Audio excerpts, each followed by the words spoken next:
World cup में जिस खिलाड़ी के ना होने से पाकिस्तान क्रिकेट टीम को सबसे ज्यादा नुकसान हुआ उसका नाम नसीम शाह है। उनके ना होने से पूरी की पूरी पाकिस्तान की बॉलिंग अटैक जो है मुकम्मल तौर पर एक्सपोज होकर रह गई और यही वजह थी कि पाकिस्तान को जहां पर विकेटें दरकार थी या जहां पर पाकिस्तान मैच जीत सकता था वहां पर नसीम शाह के ना होने से पाकिस्तान के बकिया बॉलर्स पर इतना दबाव आ गया कि उन्होंने भी परफॉर्म करना छोड़ दिया और अब पाकिस्तान सुपर लीग में भी उसी खिलाड़ी के चर्चे हैं। और यूं कह लीजिए कि सबसे ज्यादा अगर पाकिस्तान सुपर लीग में जिस खिलाड़ी की हाइप बनी हुई है या जिस खिलाड़ी की यूं कह लीजिए कि ब्रेकिंग न्यूज सबसे ज्यादा बनी हुई है उसका नाम भी नसीम शाह है। नसीम शाह एशिया कप के दौरान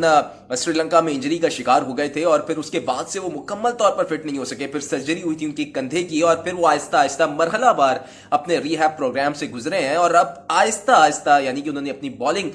शुरू कर दी है और जिम सेशन भी कर रहे हैं, लेकिन वो मुकम्मल तौर पर अब भी फिट नहीं है और ना ही मुकम्मल मैच के लिए फिट है। सवाल यहां पर यह पैदा होता है कि क्या पाकिस्तान सुपर लीग में नसीम शाह मुकम्मल तौर पर अवेलेबल होंगे या वो तमाम मैचेस खेलेंगे जितनी उनकी हाइप बनाई हुई है फ्रेंचाइजेस ने, या फिर जो कि अब वो कोयटा ग्लैडिएटर से ट्रेड कर चुके हैं इस्लामाबाद यूनाइटेड में, तो क्या वो ये ट्रेड इस्लामाबाद यूनाइटेड की कामयाब साबित होगी? क्या नसीम शाह पूरे इस पीएसएल में अवेलेबल होंगे? तो इस सवाल का जवाब है ना। नसीम शाह मुकम्मल तौर पर फिट नहीं हुए हैं क्योंकि अभी जून में ये जो साल आने वाला है पीएसएल के बाद जून और जुलाई में T20 वर्ल्ड कप शेड्यूल है जो कि वेस्ट इंडीज और यूएसए में होना है और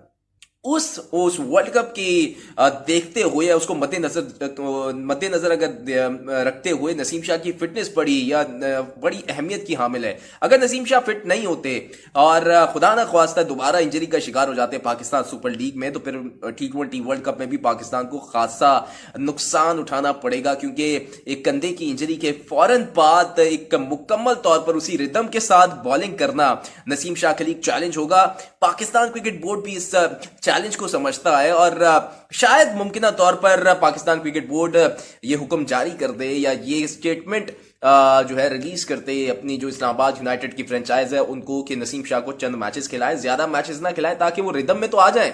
और साथ ही उनकी फिटनेस भी मुतासिर ना हो, क्योंकि अब ज्यादा दूर नहीं है वर्ल्ड कप। पाकिस्तान को न्यूजीलैंड में T20 सीरीज भी खेलनी है और मुमकिन तौर पर न्यूजीलैंड सीरीज के लिए भी नसीम शाह दस्तयाब नहीं होंगे, वो फिट नहीं है और यही वजह है कि पाकिस्तान सुपर लीग में भी नसीम शाह को चंद मैचेस खिलाए जाएंगे ताकि उनकी फिटनेस भी बरकरार रहे, उनके ऊपर वर्कलोड का भी ज्यादा प्रेशर ना आए और T20 वर्ल्ड कप तक वो मुकम्मल तौर पर अपने रिदम के साथ फिट हो जाए और पाकिस्तान को दस्तयाब हो।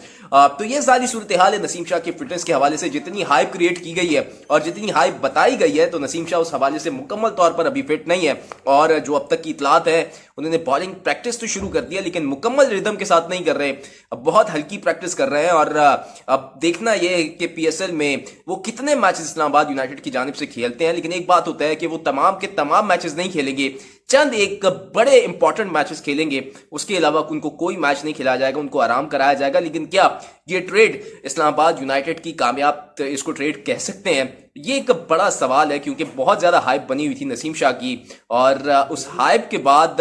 नसीम शाह पीएसएल में कितनी अहमियत इख्तियार करते हैं ये तो जब वो बॉलिंग कराएंगे या जब दस्तयाब होंगे उसके बाद ही पता चल सकेगा।